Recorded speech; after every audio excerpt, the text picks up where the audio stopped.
The main problem is to realize that behind all of these problems, whether of government or of religion or of philosophy, all these things are in trouble because of lack of integrity. And integrity is simply keeping the laws and rules of energy fields. Each field has its own integrities. All integrities in all fields are compatible. All lack of integrities, all departures from integrity in any or all fields are in conflict constantly.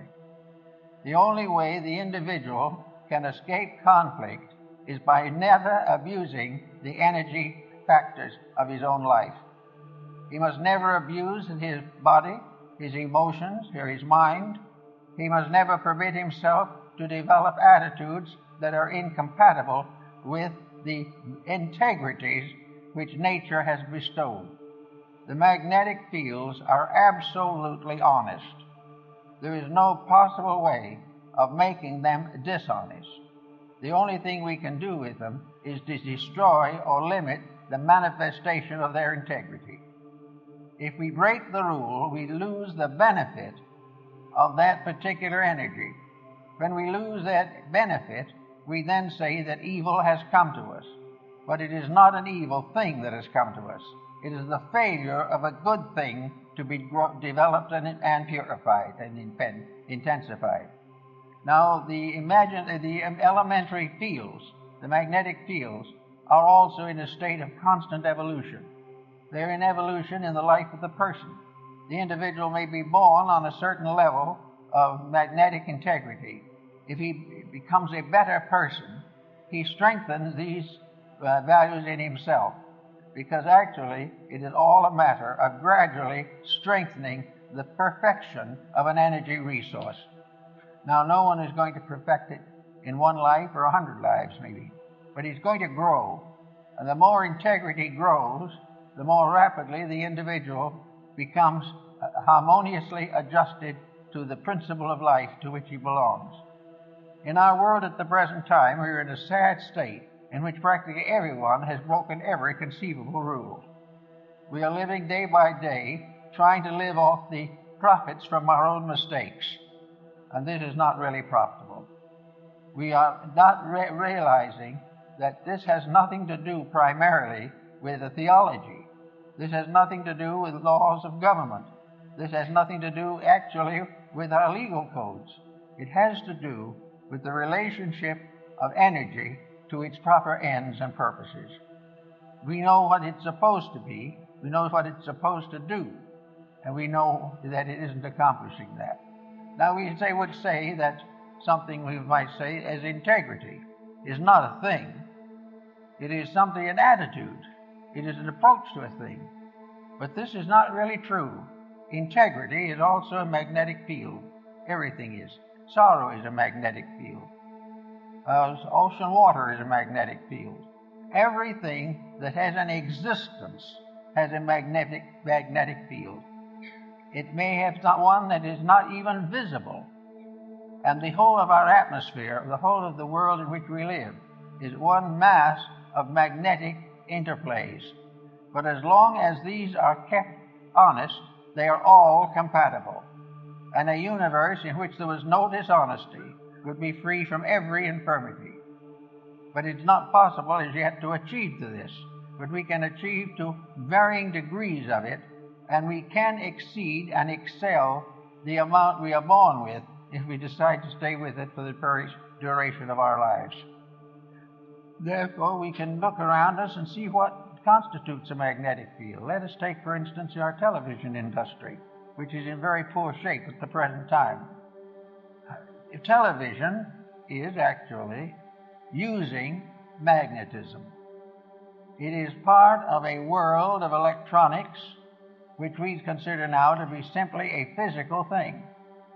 So we say to ourselves, we have all these stations, a great many of them, and they are all broadcasting on various wavelengths. Among others, we have a special station for the police department. We have a special station for the fire department. We have all kinds of internal usages of these mechanisms which we call transmissions. But when we get all through with it, television transmission is a work achieved by energy. There is an energy field, and it is unfolding and developing in a larger energy field. The atmosphere through which these messages pass is itself a great field of light, and it is alive. Space is alive. Space is not merely some atoms alive in a vacuum. Space itself, as a substance and essence, is part of the great magnetism of the sun. Now we have here all these stations broadcasting on their own wavelengths. Now into this magnetic field, which we call the atmosphere, is dumped a conglomerate you wouldn't believe. There's all kinds of things. Not only the conglomerate of the television, but the conglomerate of senates and houses of representatives and various governments, religions pouring their influences into it. This atmosphere, which we can see right through if it isn't for the smog, is continuously being filled with something. And yet, with all that, this thing which we call atmosphere, and is empty, so-called, nothing to see, is able to differentiate those stations so perfectly that what you see here will go through that air, and there's no image going through the air. And it will come out again in another receiving set, proving conclusively that in its entire transmission, perhaps around the world, it was never for one moment deprived of its integrity or its individuality. It was never massed into other things. Now, occasionally we make a mistake. We try to put too many things on one channel, but that is up to us. If we do it right, there'll always be a channel for anything we want to channel that way.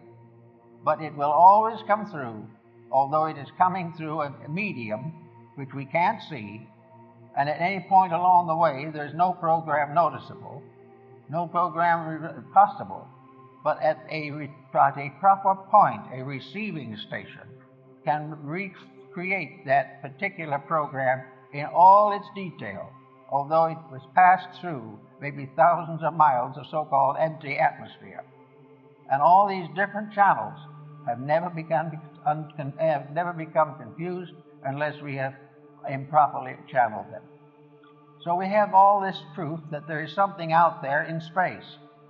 Now that what's out there in space is also subject to toxin. We can say that some broadcasts are toxic.